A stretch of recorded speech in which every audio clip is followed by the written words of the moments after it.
The text message on my phone screen felt like a physical blow, each word a jagged piece of ice against my skin. My hand trembled so violently I almost dropped the device as I reread the message, desperately hoping the sequence of letters might somehow shift, morph into something less devastating, less pointedly cruel.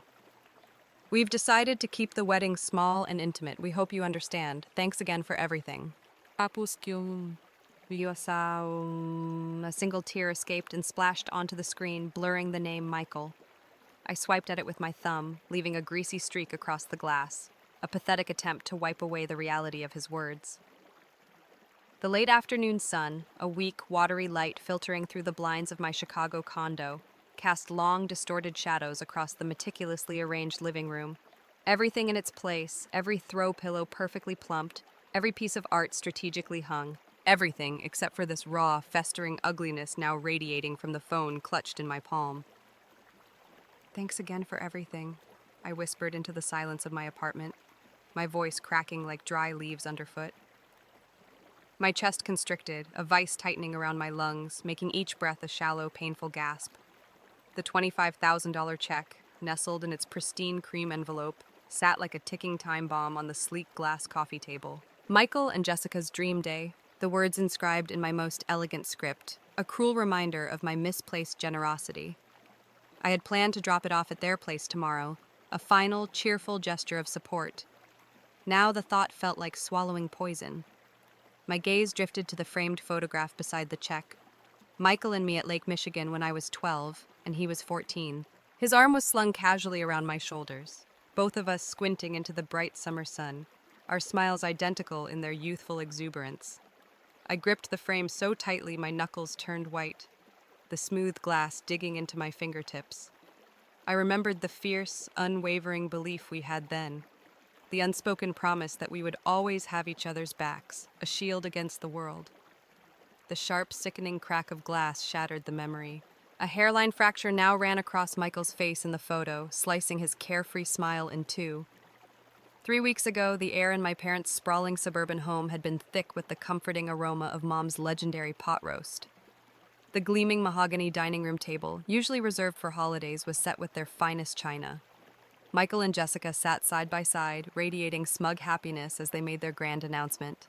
"We're engaged!" Michael's voice boomed through the room, filled with an almost theatrical joy, as Jessica extended her left hand, a modest but undeniably sparkly diamond catching the light from the chandelier. Dad, ever the showman, immediately popped the cork on the bottle of champagne he'd clearly been anticipating opening for weeks. Mom's eyes instantly glistened with unshed tears. "My baby boy," she whispered, her voice thick with emotion as she reached across the table to cup his face in her hands. Finally, the crystal glasses were raised, the effusive toasts were made, and then came the inevitable, drawn-out discussion of wedding plans. "We've been looking at the Grandview estate," Michael said with an offhand casualness, as if he were mentioning a quick stop at a drive-thru rather than the most sought-after, outrageously expensive venue in the entire Tri-County area. "It's exactly what we've always wanted," Jessica chimed in, her gaze fixed on her plate, a coy smile playing on her lips. "But we can't really afford it," she admitted in a quiet, almost conspiratorial tone. "Not after Michael's been, between opportunities for so long." 2 long, agonizing years of unemployment. That's what their euphemism, "between opportunities," really meant. An uncomfortable silence descended upon the table. I saw the flicker of disappointment that momentarily clouded Mom's usually bright eyes, the forced, tight smile that stretched across Dad's face. And something deep inside me, something I thought I had buried long ago, suddenly cracked open. That old, familiar, almost desperate need to finally, truly earn their elusive approval surged to the surface. "I'll pay for it," the words tumbled out of my mouth before I could even fully process them. "The full venue deposit, consider it my gift." The sheer shock that registered on their faces was almost worth the immediate sting of the impulsive offer. For once, all eyes were on me. I was the undisputed center of attention at our family table. And for once, Michael actually hugged me like he meant it. A genuine embrace instead of the awkward, perfunctory pat on the back I usually received after any display of familial affection. "You've always been so practical, Sarah," Mom said, her voice laced with genuine surprise as if I'd suddenly sprouted wings. "It's nice to see you being generous for once." For once, the words echoed in my mind with a bitter irony. as if I hadn't been the one working two soul-crushing jobs throughout college while Michael partied his way to a barely passing grade on their generous dime. As if I hadn't climbed the corporate ladder steadily, diligently, while Michael bounced from one ill-conceived, spectacularly failing startup to another. As if my own achievements, the hard-earned promotion last year, the down payment I'd painstakingly saved for my condo, were mere footnotes in the grand narrative of our family, while Michael's smallest, most half-hearted efforts were met with standing ovations and endless praise. "He's finding himself," Mom would invariably say with a sigh of long-suffering martyrdom whenever anyone dared to gently inquire about his latest professional catastrophe. I'd found myself years ago, found myself alone, it seemed. The insidious signs had been there from the very beginning, subtle at first, then increasingly blatant. Wedding planning meetings I was conspicuously not invited to, Jessica's vague, evasive answers whenever I casually inquired about my role in the big day, Michael abruptly changing the subject whenever I tried to pin him down on specific details. The venue selection itself, the very place I was so generously funding, I had discovered not through a personal conversation, but through a carefully curated Instagram post of Jessica and her bridesmaids toasting with champagne in front of the sprawling estate. But I had stubbornly ignored them all, kept writing the checks, kept clinging to the naive hope that my financial contribution would somehow translate into genuine inclusion, into finally being seen as more than just a walking, talking ATM. My phone buzzed with another text message, Michael's name flashing across the screen this time. "Hey, just wanted to let you know you just don't really match the vibe we're going for with the bridal party. It's nothing personal, obviously." "Nothing personal," the words echoed in my head, laced with a venomous sarcasm. As if excluding the person single-handedly bankrolling your extravagant wedding could ever be construed as anything but deeply, profoundly, excruciatingly personal. My fingers trembling, I dialed Mom's number. "Sarah," she answered on the second ring, her tone already sharp with a familiar edge of irritation. "What is it? I'm in the middle of something." "Did you know?" My voice sounded distant, hollow, even to my own ears. "Did you know they were uninviting me from the wedding? The wedding I'm paying for?" A heavy, dramatic sigh filled the other end of the line. "Oh, for heaven's sake, Sarah, please don't make this all about you. It's Michael and Jessica's special day." "But, Mom, I'm paying for their special day," I protested, my voice rising in desperation. "Just let it go, honey," Dad's voice cut in, his tone laced with that condescending patience he always adopted when he thought I was being overly emotional. "You've always been so sensitive, Sarah. Just try to be happy for them." The line went dead before I could even formulate a response, the abrupt silence amplifying the buzzing in my ears. I walked on autopilot to my small home office, blindly wiping away the steady stream of tears with the back of my hand. The thick manila folder labeled "Wedding Expenses" sat prominently on my desk, a tangible monument to my foolish generosity. I flipped it open, the crisp pages filled with contracts, vendor agreements, and meticulously organized receipts, all bearing my name, my signature, the undeniable proof that I was the legal holder of every single arrangement for a wedding I was now deemed unworthy to even attend. For the first time since reading Jessica's dismissive text message, something fundamental shifted deep within me. The raw, stinging hurt didn't magically disappear, but it somehow moved aside, creating a small, unexpected space for something new, something sharp and clear. Clarity. In that moment, the fog of denial and the relentless yearning for their approval finally lifted. I saw the situation for what it truly was, a blatant act of manipulation and disrespect. And with that realization came another, even more empowering one. I held all the cards, I held all the power, and they were blissfully, arrogantly unaware. My phone felt heavy in my hand as I mindlessly scrolled through old text message threads, searching for some concrete evidence, some undeniable confirmation that I wasn't simply overreacting, that this calculated betrayal hadn't been a sudden impulse, but a methodically planned exclusion. There it was, buried in a conversation from 3 months ago, a seemingly innocuous comment from Mom that now sent a chill down my spine. Her words leaped from the screen. "You know, honey, Michael thinks it might actually be best if you're not in the bridal party. You tend to, well, outshine him in photos." Ding. I had brushed it off then with a weak laugh, chalking it up to another one of her casually cutting remarks, the kind that land like paper cuts, seemingly small and insignificant, but surprisingly, persistently painful. I swiped the screen, my eyes burning from a night spent tossing and turning, replaying every slight, every exclusion. The wedding website finally loaded, its cheerful pastel-hued design framed by Michael and Jessica's beaming engagement photo, his arm wrapped possessively around her waist. Both of them were radiating a picture-perfect happiness that felt like a deliberate taunt. I scrolled down to the Our Story section and felt my breath catch in my throat. After years of saving and meticulously planning our dream wedding, the words blurred as my vision swam with fresh tears. Michael and Jessica are incredibly proud to have personally created this special day through their own hard work and unwavering dedication. Not a single, solitary mention of my $25,000 venue deposit, not one fleeting acknowledgement of the substantial catering bill I had paid just last week. Their own hard work apparently included the effortless act of cashing my generous checks. Instagram delivered the next swift kick to the gut. A series of seemingly joyous photos appeared under the carefully curated hashtag #Jessica's Bachelorette Bash, and there, in the very first image, was Mom, her perfectly coiffed hair gleaming under the restaurant's soft lighting, raising a delicate champagne flute in a toast. Jessica, looking undeniably radiant in a sequined mini dress and a ridiculously oversized rhinestone tiara, was surrounded by a gaggle of laughing women I instantly recognized from countless family gatherings, even my cousin Emily, with whom I had shared a seemingly normal lunch just 2 weeks ago, appeared in several photos, her arms slung affectionately around Jessica's shoulders. No invitation had arrived for me, not even a casual last-minute text message mentioning that the celebration was happening. I kept scrolling, a morbid fascination compelling me to masochistically catalog each deliberate exclusion, each painful reminder that I was not considered part of their inner circle.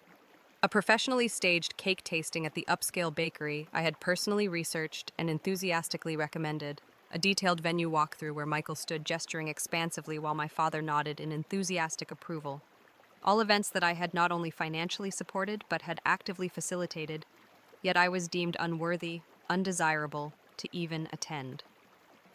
My email inbox pinged with a new message, the sender identified as Crystal Ridge Events. Miss Evans, the email began, the tone coolly professional.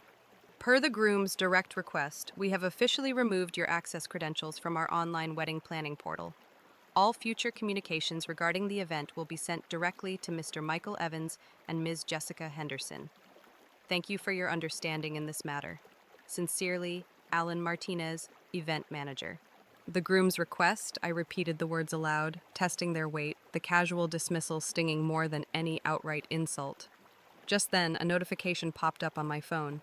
Jessica Henderson has accidentally shared her private wedding Pinterest board with you. My fingers flew across the screen, and I opened it immediately. There, nestled beneath a carefully curated photo of bridesmaids looking impossibly chic in matching sage green dresses, was Jessica's handwritten comment, scrawled in elegant cursive, that somehow made the words even more cutting. Thank God Sarah won't be there in one of her power suits making us all look bad.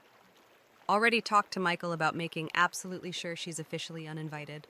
My phone buzzed again, this time with a text message from Michael. Hey, just wanted to confirm, Mom and Dad totally agree, it's definitely better this way. My mother followed up almost instantly with her own text. Just go ahead and send the final venue payment, honey, and we'll handle absolutely everything from here. Don't you worry your pretty little head about a thing. A wave of nausea washed over me. I tried calling Dad, needing to hear his voice, needing some semblance of reason in this rapidly escalating nightmare. 3 times I dialed his number. The first call went straight to voicemail. The second call also went unanswered. The third call was abruptly declined. The insistent ringing of the doorbell startled me. Olivia stood on my porch, a concerned frown etched across her usually cheerful features, 2 bottles of her favorite Cabernet Sauvignon clutched in each hand. You sounded absolutely terrible on the phone, she said, her voice filled with genuine worry as she brushed past me and stepped into my apartment. I figured you might need some serious reinforcements. Without a word, I showed her the damning text messages, the meticulously curated wedding website, the coldly professional email from the venue. As she absorbed the information, her usual easygoing demeanor hardened into a mask of righteous anger. They've been using you your entire life, Sarah, she said, her voice low and tight with fury. But this is a new low, even for them. Just then, my phone rang again. It was Ben, my colleague from the legal department at work. Sarah, it's Ben. I've had a chance to thoroughly review those wedding contracts you forwarded over, he said without any preamble, his tone all business. And I have some news. You are absolutely, unequivocally, legally entitled to cancel every single one of these contracts. Everything. Every single vendor? My voice still sounded small and disbelieving. Yes, Ben confirmed firmly. You are the contract holder. Not Michael, not Jessica, not your parents. You have the sole authority here. Olivia's eyes met mine across the room, a spark of something akin to fierce determination igniting within them. The wedding is in precisely 10 days, she said quietly, the weight of the rapidly approaching date hanging heavy in the air. 200 guests are expecting a lavish celebration at the Grandview Estate, I added, the sheer scale of the impending disaster suddenly hitting me. If I actually go through with this, if I cancel everything, I said, the words feeling like a monumental admission, I'll be the villain in the family story forever. They'll never forgive me. Olivia stepped closer, her gaze unwavering. And if you don't, she challenged, her voice soft but resolute, they will know, without a shadow of a doubt, that they can continue to take whatever they want from you, whenever they want, with absolutely no consequences. The stark reality of her words settled in my stomach like a cold, heavy stone. My dignity, it turned out, had a very specific price tag, and apparently it was exactly $25,000. My hand, surprisingly steady now, didn't tremble even slightly as I dialed the number for Crystal Ridge Events. Crystal Ridge Events, Mr. Thompson speaking. His voice was calm and professional. Hello, Mr. Thompson, this is Sarah Evans. I'm calling regarding my brother's wedding, the one scheduled for May 8th. A brief pause on the other end of the line. Yes, Miss Evans, Mr. Thompson replied, his tone shifting slightly, a note of cautious inquiry entering his voice. How can I help you today? I took a deep breath and explained the entire situation, laying out the facts simply and without any emotional embellishment, detailing the financial contributions, the gradual exclusion, and the final dismissive uninvitation. When I finally finished speaking, a heavy silence stretched across the phone line, broken only by the faint sounds of office activity in the background. Miss Evans, Mr. Thompson finally said, his voice noticeably softer now, tinged with a genuine empathy that surprised me. I am so incredibly sorry that this has happened to you. Family dynamics can be, well, they can be extraordinarily complicated. He hesitated for a moment before adding, I actually haven't spoken to my own brother in almost 5 years. What happened? I asked before I could stop myself, the unexpected personal revelation catching me off guard. A rather similar situation, I'm afraid, he admitted with a sigh. I worked myself to the bone, pouring my heart and soul into helping him start his own business. And then, when it finally started to succeed, suddenly I wasn't deemed professional enough to be included in its future. Some people, Mr. Thompson continued, his voice taking on a firmer edge, only truly value what you can provide for them, not who you are as a person. His words resonated with a chilling clarity, striking a deep chord of truth within me. So, I asked, cutting to the chase, what exactly are my options if I need to cancel the entire event? According to the terms of the contract, he explained, his voice returning to its professional tone, if the cancellation is initiated by the contract holder, which, as you've indicated, would be you, there is a standard cancellation penalty of 30% of the total contracted amount. A wave of disappointment washed over me. I hadn't specifically noticed that particular clause in the fine print, perhaps because I had never, in my wildest dreams, imagined actually needing to invoke it. Mr. Thompson, I said, a sudden thought occurring to me. I would greatly appreciate it if we could keep this entire conversation and any subsequent actions regarding the cancellation strictly confidential for the time being. A curious lightness began to spread through my chest, a fragile sense of control emerging from the wreckage of my hurt. Of course, Miss Evans, he replied immediately, the understanding in his voice unmistakable. Family politics. I completely understand. After we hung up, I opened my laptop and created a new document, the stark title emblazoned across the top of the blank page, Wedding Contracts, Cancellation Details. Methodically, I began to list every single service I had financially committed to, every contract that bore my name and signature, every receipt meticulously filed away. The spreadsheet grew with each entry, row after row of financial obligations I had willingly undertaken to celebrate a relationship that was now so callously discarding me. And for the first time since reading Jessica's text message yesterday, I felt something other than the raw, aching hurt. It wasn't quite satisfaction, not yet, but it was something akin to it, the smallest, most tentative taste of control, of agency in a situation where I had previously felt utterly powerless. Just then, my phone buzzed for the 4th time that day. Mom's name flashed across the screen, her latest text message appearing at the top of the growing list of demands. We absolutely need the final venue payment transferred by tomorrow morning, Sarah. Don't forget. No pleasantries, no hint of apology, no acknowledgement of the emotional turmoil she and my brother had so carelessly unleashed. Just another imperious demand, delivered with the same entitled expectation as if I were nothing more than a readily available source of unlimited funds, a walking, talking ATM with legs. Before I could even set the phone down on my desk, it vibrated again. This time Michael's name appeared. The text message was short and to the point. Hey, just got off the phone with Jessica's parents. They were asking about the catering deposit. Can you take care of that ASAP? And then just moments later, another text message popped up. This one directly from Jessica. Hey Sarah, quick question. Could you please send me the contact information for the forest florist? I just need to make one very small change to the flower arrangements. I stared at the relentless cascade of demands flooding my phone screen, each one more audacious, more breathtakingly entitled than the last.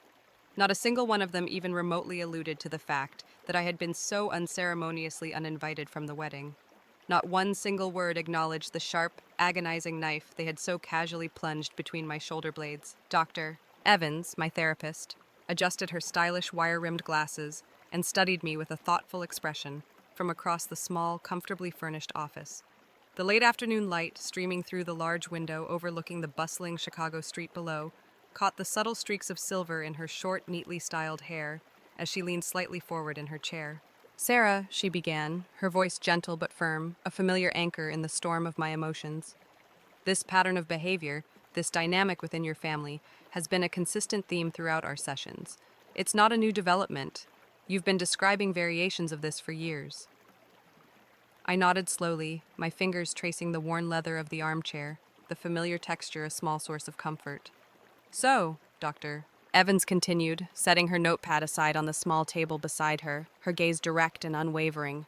What do you think would actually happen if you simply stopped enabling their behavior? What would be the immediate consequences? The question hung in the air between us, seemingly simple, yet feeling profoundly seismic in its implications. They would have to actually face the consequences of their own actions, I whispered the words, the unfamiliarity of the concept making them feel strangely foreign on my tongue. For once. And in that moment, something shifted within me, a subtle but significant recalibration of my internal compass. It felt like a physical straightening of my spine, my shoulders pulling back almost imperceptibly, as if I were finally shedding an invisible weight I hadn't even realized I'd been carrying for so long.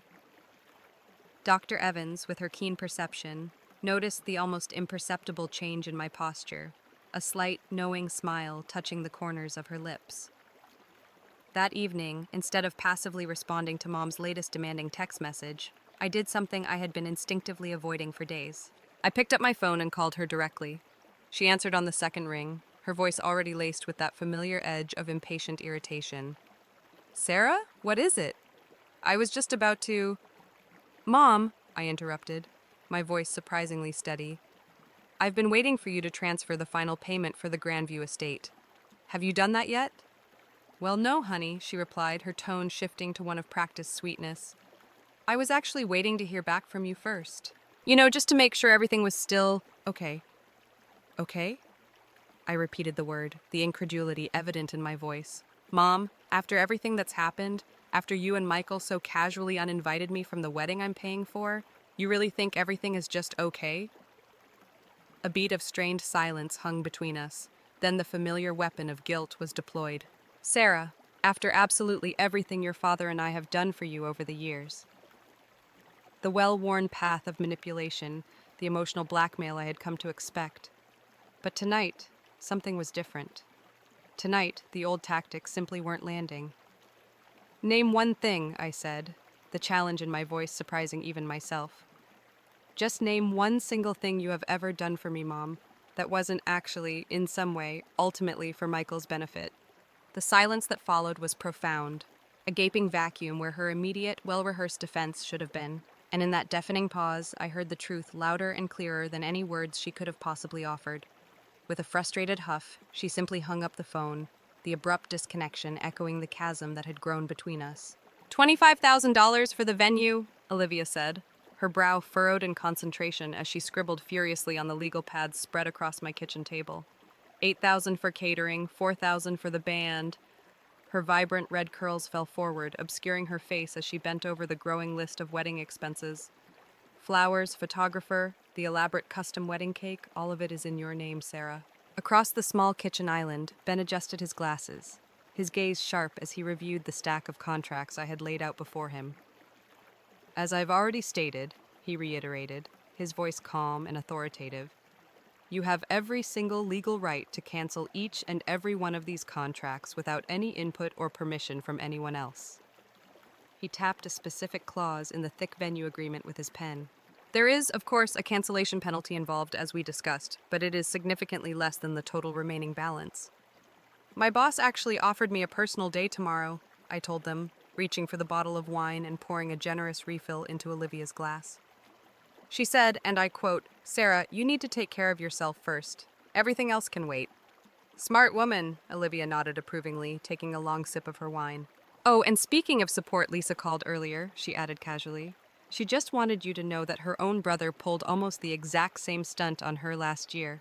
Apparently, you are definitely not alone in this particular brand of familial betrayal. The weight of that simple realization washed over me, a strange mixture of sadness and unexpected comfort. This small, fiercely loyal circle of friends I had somehow managed to build around myself, almost without even consciously noticing. These were the people who truly valued me for who I was, not for what I could provide for them. The next morning, I sat at my desk in my office, the phone feeling surprisingly light in my hand. A strange sense of calm had settled over me, a quiet resolve that felt both unfamiliar and incredibly empowering. The bright morning sunlight streamed through the large window, illuminating the folder of wedding contracts lying open before me, each page a testament to my impending act of rebellion. I took a deep breath and dialed the first number on my meticulously prepared list. Crystal Ridge Events. The phone was answered on the second ring. Crystal Ridge Events, Mr. Thompson speaking. His voice was instantly recognizable, a reassuringly professional presence. Hello, Mr. Thompson, I said, my voice clear and surprisingly steady. This is Sarah Evans. I am formally exercising my right to cancel the contract for the Evans-Mitchell wedding scheduled for May 8th. There was a brief pause on the other end of the line, a moment of silent acknowledgement. Then Mr. Thompson replied, his tone filled with understanding. Of course, Miss Evans. I will begin preparing the necessary cancellation paperwork immediately. As we discussed, there will be a cancellation fee of 30% of the total contract value. I understand completely, I replied. Could you please ensure that the official cancellation confirmation is sent to me in writing, via email? One by one, I methodically moved down my list, each phone call a small act of reclaiming my power. Greenfield Catering. Yes, hello, I need to cancel all services for the Evans-Mitchell wedding on May 8th. A brief hold then. I'll connect you with our manager. Summit Photography. Hello, I'm calling regarding contract number E-349. I need to cancel the services immediately. Garden District Florist. Good morning, this is Sarah Evans. I need to cancel the entire floral order for the Evans-Mitchell wedding scheduled for May 8th. With each completed call, a tangible weight seemed to lift from my shoulders. The email confirmations of each cancellation began to arrive in my inbox. Each one swiftly forwarded to a newly created folder labeled simply Documentation. By noon, it was all done. The elaborate 200-guest wedding that was never truly meant to include me now officially no longer existed. That evening, alone in my bedroom, something completely unexpected happened. A genuine, heartfelt laugh, the first one in what felt like an eternity, bubbled up from deep within me. It started as a small, hesitant chuckle, then quickly grew in intensity, escalating until I was doubled over, clutching my sides, tears streaming down my face. The sheer, unadulterated absurdity of the entire situation finally hit me with the force of a physical blow. I grabbed my phone, scrolled through my music library to a playlist I hadn't touched in months, and hit play. The opening chords of Lizzo's Truth Hurts filled the room, and before I even realized what was happening, I found myself moving to the infectious beat. I danced across the polished hardwood floors in my socks, a goofy grin plastered across my face. I just took a DNA test. Turns out I'm 100% that bitch. I sang along at the top of my lungs, my voice cracking with emotion but my spirit soaring. The emotional dam finally broke mid-twirl, my knees suddenly giving way. My body folded onto the edge of my bed, and this time the tears flowed freely, but these weren't tears of grief or anger. They were tears of pure, unadulterated relief, washing away years of ingrained accommodation and forced apologies. When I woke up the next morning, something had fundamentally shifted. The sense of clarity and calm I felt wasn't a fleeting guest, but a seemingly permanent resident. For the first time in years, perhaps ever, I was breathing without the crushing weight of my family's expectations pressing down on my chest. I've created a comprehensive folder with all the receipts, contracts, and email communications, I explained to Ben and Olivia later that morning as we sat around my kitchen table, the aroma of freshly brewed coffee filling the air. We need to be fully prepared for the inevitable fallout. Olivia nodded approvingly from the counter where she was setting up my laptop. Your email auto-response for any messages from family members is all set up and ready to go. Short, professional, and utterly final. I pressed the record button on my phone. This is Sarah Evans, recording on May 1st, 2025. This is a summary of events regarding the canceled Evans-Mitchell wedding. My voice was clear and steady as I meticulously documented everything, creating a formal record that even my mother, with her talent for rewriting history, couldn't easily dispute. Later that afternoon, I met Mr. Thompson at the Grandview estate. His sympathetic expression told me he understood far more than he had explicitly stated during our phone conversations. I just wanted to personally deliver the final cancellation paperwork and explain the situation in full, I told him, handing over the crisp envelope containing all the documentation. He nodded solemnly, carefully placing it in an even crisper file folder. They haven't responded to any of our attempts to reach them, I added, a faint smile playing on my lips. They're probably still hoping I'll magically change my mind and reinstate everything. The realization no longer carried any sting of pain. Mr. Thompson hesitated for a moment, then offered, Miss Evans, if you'd like, I would be happy to personally deliver the official cancellation notice directly to your brother and his fiancée. Sometimes, he added with a knowing look, people need to actually see the tangible consequences of their actions in order for it to truly sink in. As I was leaving the venue, my phone pinged with a notification. It was a Venmo request from Michael, sent several months ago, a request that I had somehow completely overlooked in the chaos of wedding planning. The memo line read, with a casual, almost insulting tone, "Thanks again for generously funding our dream, child-free wedding." I took a quick screenshot of the request, saving it as the final, damning piece of evidence. The truth always finds its way out, I whispered to myself, tucking my phone back into my purse as I walked toward my car. I felt the warm afternoon sun on my face, a gentle caress that felt surprisingly comforting. And for the first time since this whole ordeal had begun, I didn't feel like a victim. Instead, a quiet sense of empowerment settled within me. I was an architect, finally taking control of my own life, designing a future where respect wasn't an optional extra, but a fundamental requirement. The next few days passed in a strange, almost surreal silence. My phone buzzed incessantly with notifications, missed calls, voicemails, text messages, but I deliberately chose not to respond. Michael, 17 increasingly frantic text messages. Mom, 23 increasingly desperate phone calls. Dad, 3 lengthy, guilt-tripping voicemails. Jessica, a veritable flurry of increasingly panicked text messages. I simply placed my phone face down on my desk at work and focused on the quarterly projection spreadsheet, the neat columns of numbers lining up in perfect, predictable order, a welcome contrast to the emotional chaos swirling around me. Behind me, through the glass wall of my small office, life in the open workspace continued as usual. My colleagues laughed and chatted, the printer hummed its familiar tune, and the aroma of freshly brewed coffee wafted through the air. 2 days until the wedding that wasn't happening, and I was the only one who truly knew it. Sarah, my assistant Emily, poked her head tentatively around the doorframe. You have a visitor. It's Michael. Before I could even process the information, Michael barreled past her, his face flushed a furious red, his usually perfectly styled hair disheveled. Gone was the carefully cultivated, carefree smile he had perfected over years of effortlessly avoiding the consequences of his actions. His eyes darted wildly around my office, taking in the framed diplomas on the wall, the neatly organized files on my shelves, before finally landing on me, his gaze accusatory. What did you do? He demanded, his voice elevated enough that several heads turned in the open workspace beyond my glass walls. I straightened in my chair, deliberately clasping my hands on the polished surface of my desk, projecting an air of calm I didn't entirely feel. Michael, I said, my voice even and controlled, I simply stopped financially supporting an event that I was explicitly not welcome to attend. You can't just. Michael slammed his palms down on my desk, the sudden impact scattering papers and making my coffee cup jump. Two of my colleagues, Marcus from accounting and Jennifer from legal, cautiously appeared in the doorway, their expressions a mixture of concern and curiosity. They didn't speak, just stood there, their arms crossed behind them, offering silent support. I saw Ben in the background, already on his phone, speaking urgently into the receiver. Michael, I said quietly but firmly, I think you should probably leave now. Not until you fix this, Michael's voice cracked with a mixture of anger and desperation. The venue, the catering, everything's completely gone. Mom is having a total breakdown and Jessica won't stop crying. Just then, two uniformed security guards arrived, followed closely by two individuals in professional-looking press attire, their cameras poised. They didn't need to physically touch Michael to make their authoritative presence felt. Sir, the taller of the security guards said firmly, stepping forward, I'm going to have to ask you to come with us.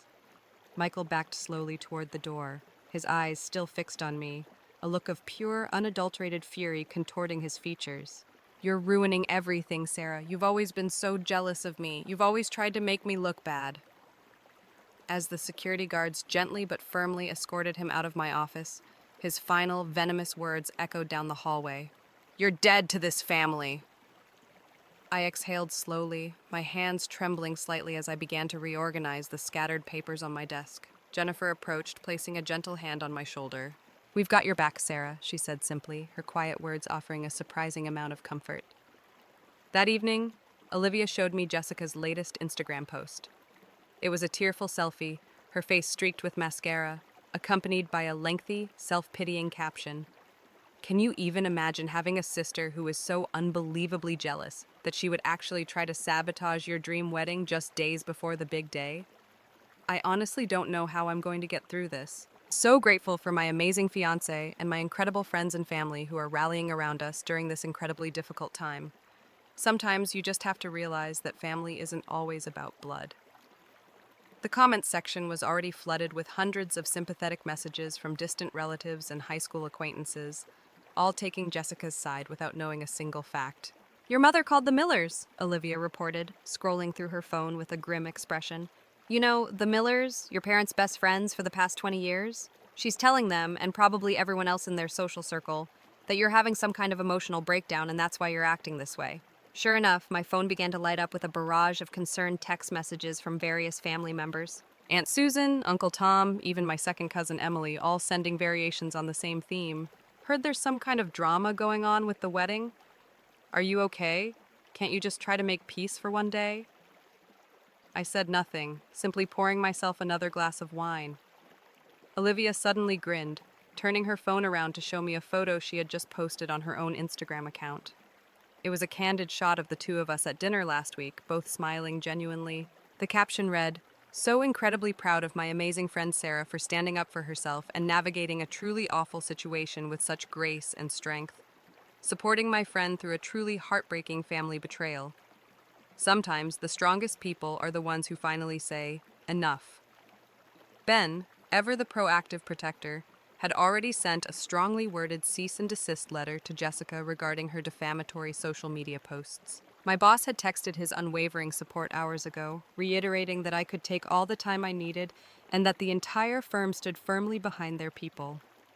Even Mr. Thompson from the Grandview estate had called earlier to say that he had already been contacted by several confused guests and had been diligently correcting the narrative, simply stating that the contract holder had exercised their legal right to cancel the event due to unforeseen personal circumstances.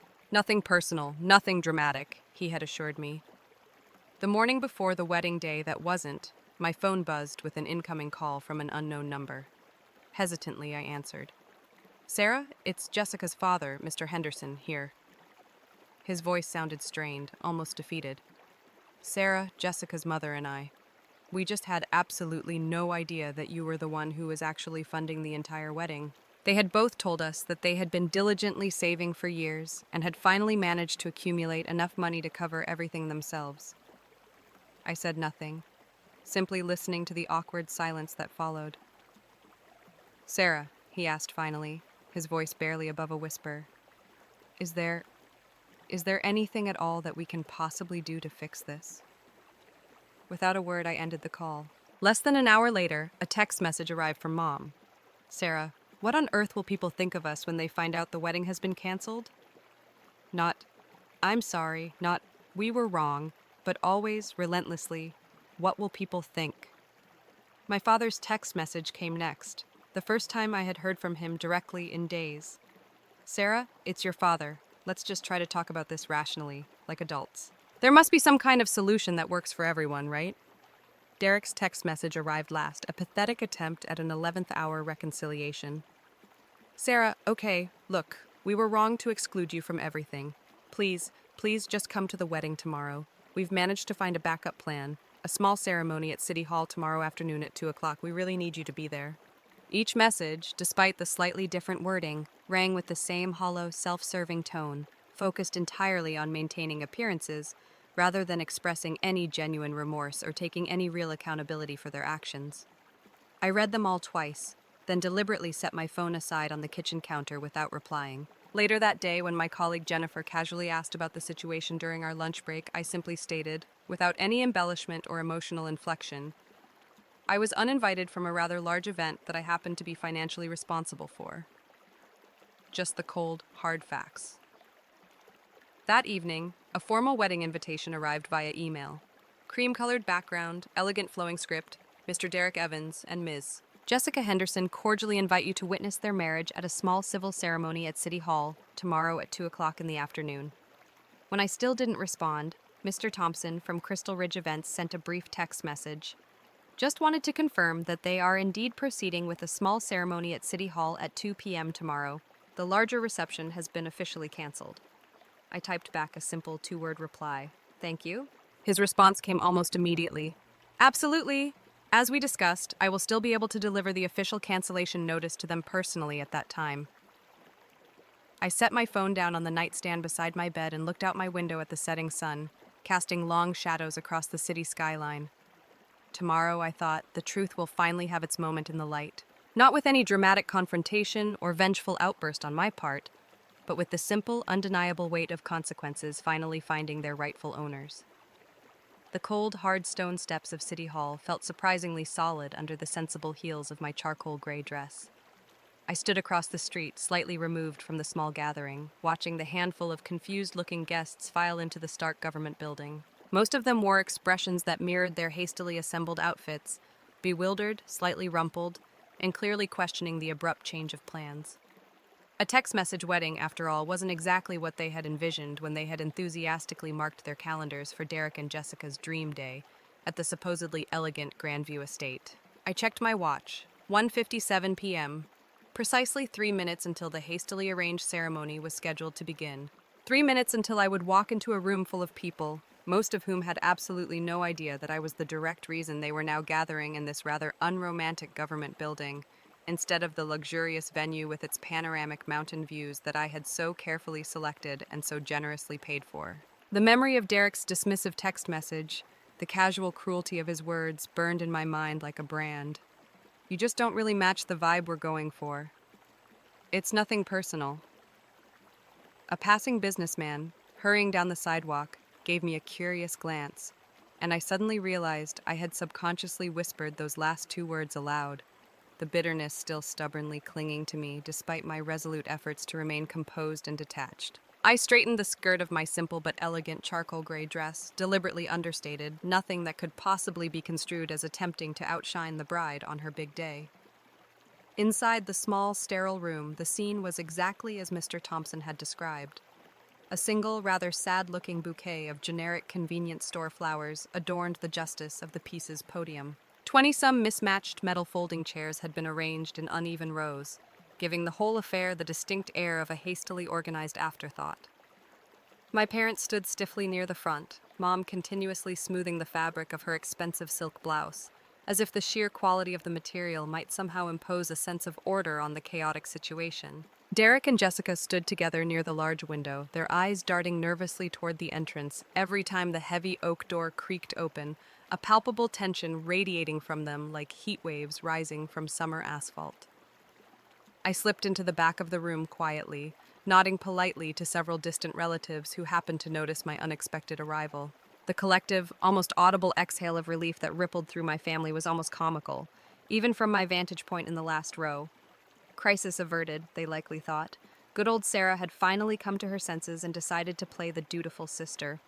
Mom, her face a mask of forced pleasantness, rushed over to my row, her expensive pearl necklace clacking against itself in her haste.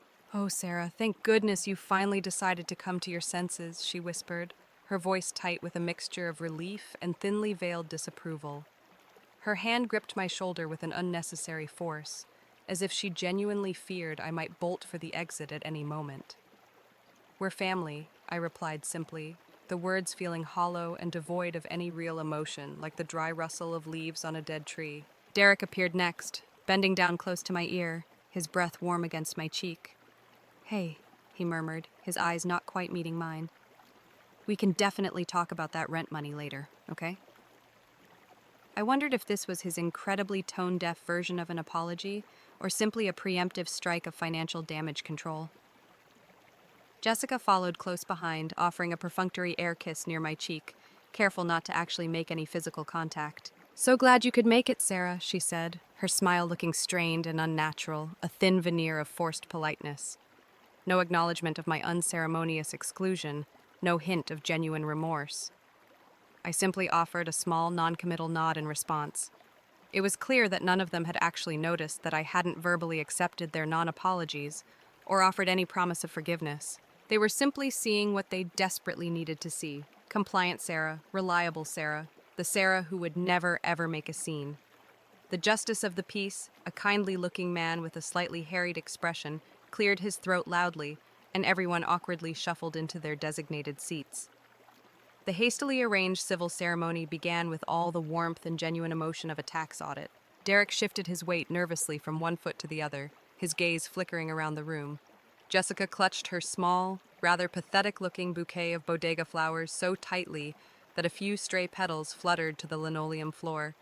They exchanged stilted, generic vows about honoring and cherishing each other, words that sounded particularly ironic given the recent chain of events. They were barely midway through the awkward exchange of rings when the heavy oak door at the back of the room creaked open, drawing everyone's attention. Mr. Thompson from Crystal Ridge Events entered the room, his tailored suit impeccably pressed, his confidence radiating in the otherwise tense atmosphere. He walked directly to the center of the room, his gaze sweeping over the bewildered faces, and produced a crisp, cream-colored envelope from his jacket pocket, identical to the one that had sat on my coffee table just days ago, the one that had contained the $25,000 check and all my foolish hopes of genuine family connection. My heart began to pound against my ribs, a frantic drumbeat in the sudden silence. "Excuse me, Mr. Thompson said, his voice clear, professional, and carrying throughout the small room. "I apologize for the interruption, but I am Alan Thompson from Crystal Ridge Events." A palpable wave of confusion washed over the room. Several guests exchanged puzzled glances. Jessica's father, a portly man with a perpetually booming voice, half rose from his seat, a look of bewildered annoyance on his face. "This, Mr. Thompson continued, calmly opening the envelope and removing several official-looking documents, "is your official notification of breach of contract." He handed copies of the documents to both Derek and Jessica, whose faces had both drained of all color, their expressions shifting from nervous anticipation to sheer, unadulterated panic. "These documents outline the cancellation penalties as clearly stated in your signed agreement with our venue. The total amount due, as of today, is $8,000, and that amount is payable immediately in order to avoid any further legal action." He paused for a moment, his gaze lingering pointedly on the stunned couple, before adding, with a subtle but unmistakable emphasis, "Perhaps in the future you should both consider treating your generous sponsors with a bit more respect." The silence that followed felt thick and heavy, like the moment right after a glass shatters, suspended, dangerous, and utterly irreversible. Jessica's mother, a woman known for her dramatic flair, was the first to break the stunned silence. "What in the world is he talking about?" she demanded, her voice shrill with indignation. "What sponsors?" My own mother, her face a mask of mortified disbelief, stepped forward, her hands fluttering nervously in front of her. "There has to be some kind of misunderstanding here," she stammered, her voice trembling slightly. Who exactly was paying for this wedding? Jessica's father finally bellowed, his voice cutting through the growing murmurs of confusion rippling through the small room. For the first time since quietly slipping into City Hall, I stood up, the sudden movement drawing every single eye in the room directly to me. And in that moment, I felt an odd sense of calm wash over me, as if I had somehow stepped outside of my own body and was now simply an observer, watching this carefully constructed charade finally unravel. I said, my voice clear and steady, resonating in the otherwise silent room, until I was so rudely uninvited by a rather impersonal text message. The room fell into a complete, almost oppressive silence. I could clearly hear the rhythmic tick-tock of the ancient wall clock hanging above the doorway, each second ticking away like an individual eternity. "I didn't ruin your wedding, Derek," I continued, my voice still calm and unwavering, my gaze fixed directly on my stunned brother. "I simply stopped funding your rather elaborate lie." And Derek's face contorted through a rapid series of emotions. Shock, disbelief, anger, profound embarrassment, and finally a dawning horror as the full weight of the situation finally crashed down upon him. My mother stood frozen, her carefully constructed facade of social grace visibly crumbling before my eyes. My father simply stared down at his shoes, his expression unreadable. The justice of the peace, clearly eager to be done with this incredibly awkward and rapidly deteriorating situation, hastily mumbled the remaining pronouncements, officially declaring them husband and wife. There was no applause, no celebratory cheers, just the uncomfortable shuffling of feet and the rustle of jackets as the bewildered guests began to make their quick and quiet escapes. Several of my cousins and an uncle approached me as they were leaving, their expressions a mixture of newfound respect and lingering confusion. My Aunt Susan even whispered, with an unexpected warmth in her voice, "Sarah, honey, we should definitely talk soon." I politely declined the multiple invitations to explain everything and clear the air. There was simply nothing more to explain. The unvarnished truth had finally and quite spectacularly spoken for itself.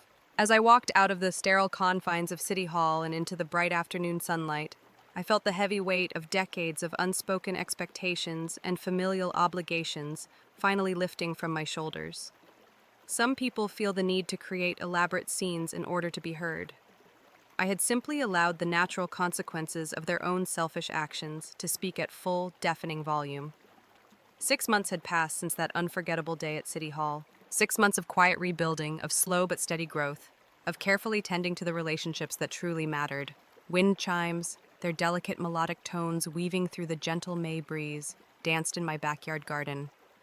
"You absolutely outdid yourself with these hydrangeas, Sarah," Olivia said, raising her wine glass in a silent toast toward the clusters of vibrant blue and purple blooms that lined my garden path.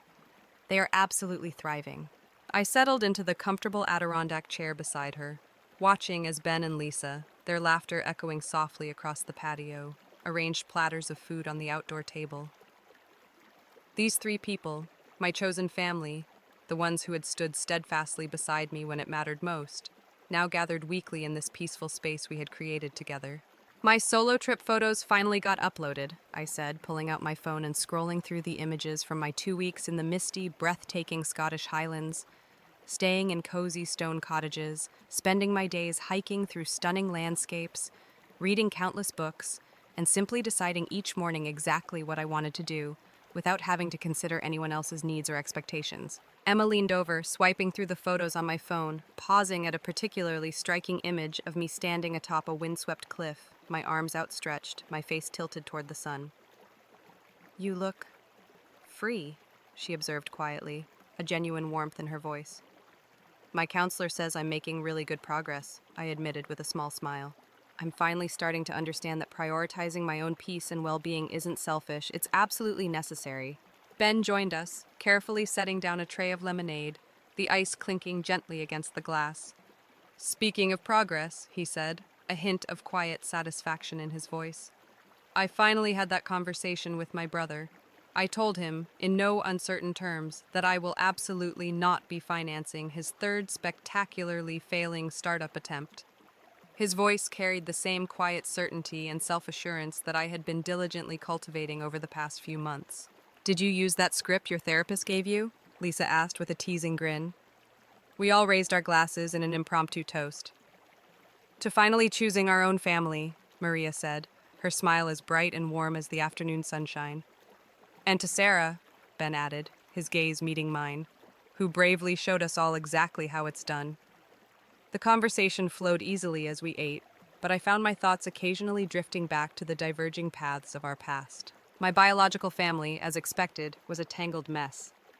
Derek and Jessica's marriage, I had heard through the grapevine, was already struggling under the weight of its shaky foundation. My mother had called 3 times in the past month, each message carefully crafted to avoid any direct acknowledgement of her role in what had happened. Just a breezy, just checking in to see if you're finally over all of this yet? As if my profound sense of betrayal were merely a common head cold to simply get over. What had genuinely surprised me, however, was the lengthy letter from my father that had arrived in yesterday's mail. 12 handwritten pages filled with genuine reflection, and most shockingly of all, an actual, unqualified apology. I had read it twice, but I still hadn't decided whether or not to respond. Some bridges, I was beginning to realize, might actually be worth the arduous process of rebuilding. Others, however, might need to remain permanently crossed. Just then, my phone buzzed with a text message from my cousin Megan, the one who was planning her own wedding for next spring. Hey, Sarah? Congratulations on everything. Listen, I'm starting to plan my own wedding, and I was wondering if we could maybe chat sometime soon. I would really value your advice on how to avoid any potential family drama. I considered her request for a moment, a small smile playing on my lips, before typing back a simple reply. Megan, I would be absolutely happy to talk with you about the importance of establishing healthy boundaries. How about we grab coffee sometime next week? 6 months ago, a text like that from a family member would have undoubtedly been a thinly veiled request for a substantial check. Today, I was being sought out for my wisdom and hard-earned perspective. The difference, I realized with a quiet sense of satisfaction, felt incredibly significant. You seem lighter, Maria observed, studying my face with a thoughtful expression. Less tense. She was right. The constant knot of anxiety that had taken up permanent residence between my shoulder blades had finally begun to loosen its grip. Even my boss had noticed the change, commenting on it when he had announced my promotion last month. Your confidence has truly transformed your work, Sarah, he had said with genuine admiration. Instead of pouring my energy and resources into financing someone else's ultimately doomed dreams, I had established a small but meaningful fund for the local women's shelter. The director's eyes had widened with emotion when I explained that the fund was specifically earmarked for women who were rebuilding their lives after experiencing family betrayal. Many of these women don't leave abusive situations, she had told me, her voice thick with gratitude, because they simply can't imagine surviving on their own. Your story, Sarah, it helps them see that there is a real possibility for a better future. As twilight began to settle over the city, casting a warm, golden glow across everything, I picked up my watering can and moved toward the newly planted section of my garden, the area where dead wood and tangled, overgrown vines had once stubbornly dominated. Now, fresh green shoots were reaching confidently skyward, a vibrant testament to new beginnings. I worked methodically, carefully nourishing what was healthy, what truly deserved to grow and flourish. Sometimes, I said quietly to no one in particular as the setting sun gilded the leaves in a warm, ethereal light, the healthiest thing you can possibly do is to finally stop nourishing the relationships that consistently poison you. Through my open kitchen windows, the sound of laughter spilled out into the evening air, the happy voices of my friends, my real family preparing dessert. I turned toward the warmth and light, a peaceful, genuine smile finally settling on my face as naturally as breathing. The garden I knew would still be here tomorrow, patiently waiting. But tonight was for celebrating just how far we had all grown.